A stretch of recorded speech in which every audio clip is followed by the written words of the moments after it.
Let's go to Karma Green, we steady on the rise. Digging truth from ancient scenes, we open blinded eyes. Rhyme sharp like pirates' lines, we break the bondage tight. Kamji speaking revolution, keep the fire burning. The drums guide our stride, we march with purpose proud. No more silence, we collide, our voices thunder loud. Politics and history, we stitch them in every verse. From Pharaoh's throne to Yaoundé streets, we claim the Kamji verse.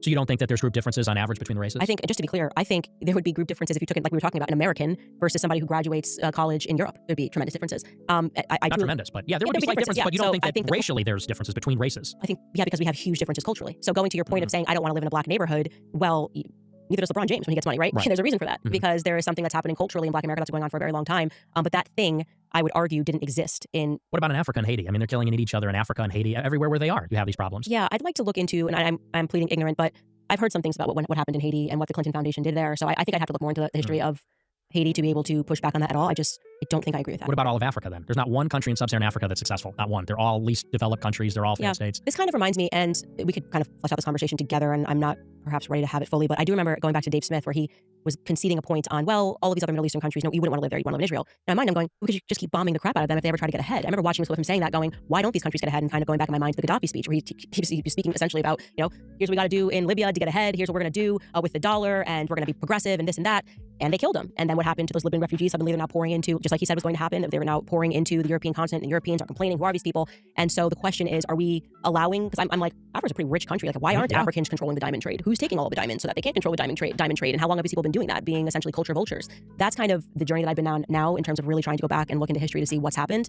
And I never trust myself when I have a perspective now, because I realize how much of my opinions and beliefs were shaped by the public school system. And so I don't think you're right. I think that there has been a very sophisticated effort to, just like you would say now, in terms of people that are intentionally attacking Anglo-Saxons. I'm just learning about that there were these books that were written to, we must genocide the Anglo-Saxons, that were going on for a lot longer than I realized. History didn't begin with World War II, but I think it would take a lot of time to kind of unpack that. Yeah. Like, are we stopping people from getting ahead just because, I don't know? That just sounds, I mean, being honest with you, that just sounds to me like a left-wing argument when they say, why don't these countries get ahead? Colonialism. You're a colonizer. It's like, okay, but when we got there, they had no development. When we got to Africa, they had no technological development. So you think that even if we weren't at war, and sure, you could say that you think that's a leftist argument. I would only push back on that because I've learned so much about just like recent history that I didn't know. But you think that the Middle East, like if we had done nothing in terms of the Middle East, that they would just be savages and just be like, America didn't do anything it doesn't set anything backwards. You're just like bombing a place. Yeah, kind of. I think that we did set them back because when they don't have political order, it prevents development and investment and things like that. But again, when you look at the antecedents of all these, the history didn't start, like you said, with World War II in the 20th century. There's a reason that European civilization created this enormous gap between them and everybody else. And I don't think it was that it was white supremacy or it was unfair or something like that. I think it's because Europeans are smarter. See, one of the more common statements, racist statements about African architecture is that most African people lived in mud huts. And these Wignats, they use this idiotic meme, day in and day out. But what they don't point out is the fact that when they compare so-called African vernacular architecture that they call mud huts to, medieval European castles, what they're doing is they're looking at the residences for the elite and comparing it to would-be African commoners.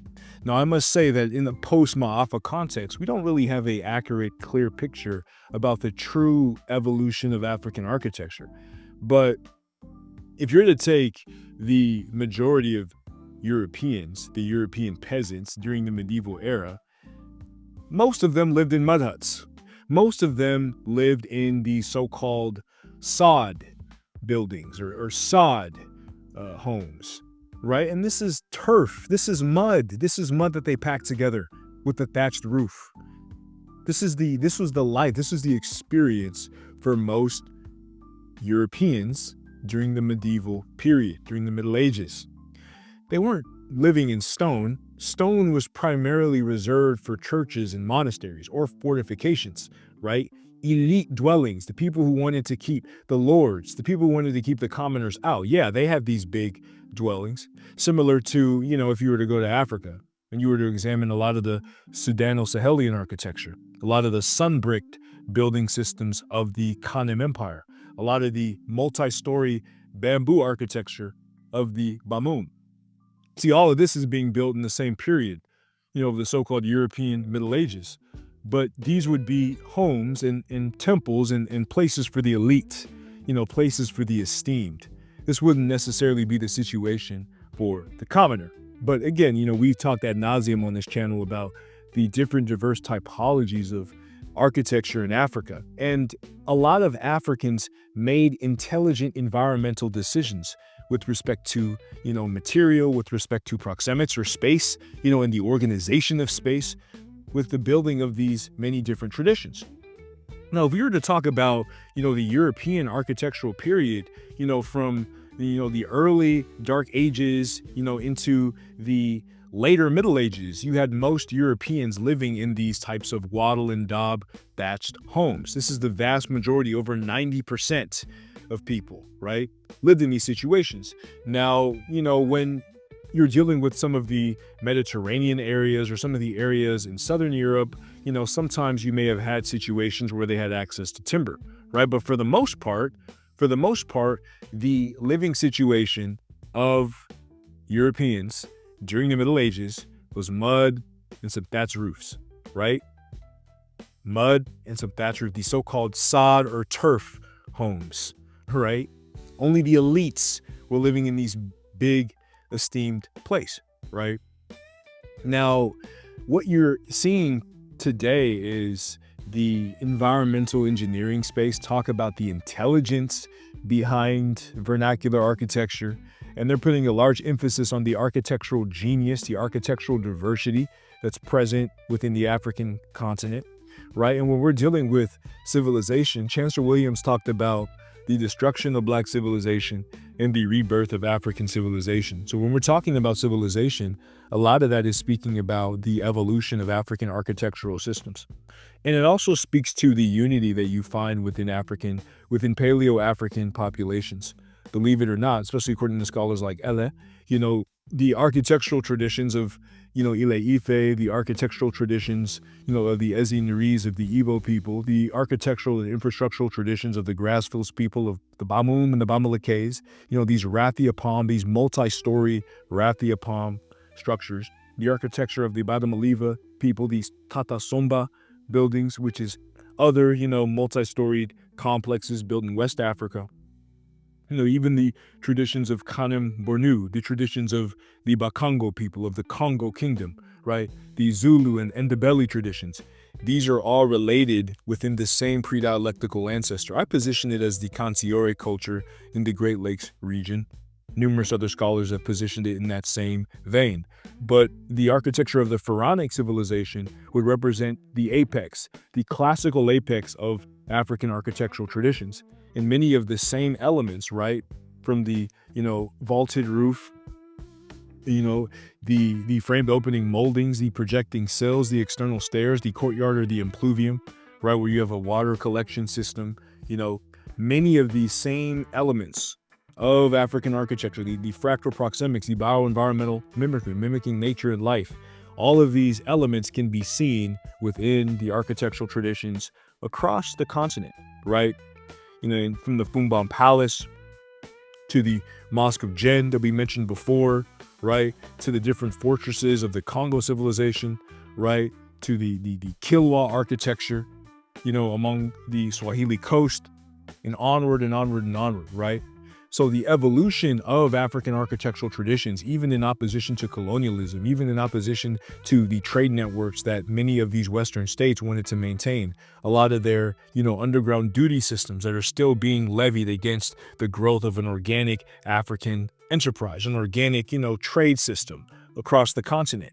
The growth of African architecture, the evolution of African architectural traditions, right, are a beacon of light when we look at the ability of African people, Black people around the world to organize despite oppression, right? So when we correct a lot of these statements, when we reveal, when we turn, the mirror and you look at these European settlers, most of the European settlers in America, right, as late as the 19th century, were living in these so-called mud huts, these turf homes, right? And during the same time, you had the implementation of African architecture, right, from Ivory Coast to South Africa, right? You could see a lot of the growth and evolution of these elements, from the ECOWAS building to these different infrastructural centers from Senegal to Burkina Faso to Cameroon, right? The Great African Renaissance Monument, right? And you're looking at all of these different elements of African architecture. It could be made plainly clear, right, that the different systems, the building systems of our ancestors, the building traditions, like the shotgun home, right, never died off. The shotgun home, or the so-called RV, the lifted home, right, being a staple in numerous areas across the United States. Some of the same, Ignats that they call Wignats, who would castigate African civilization. The technology that they're using in their RV community, their mobile home community, originated among Africans, particularly those Africans in the Louisiana area, right? And many Haitian Africans. This is something that can be seen among the Yoruba people and many other, related people within Western Africa, right? So this African architecture has, influenced the world, right?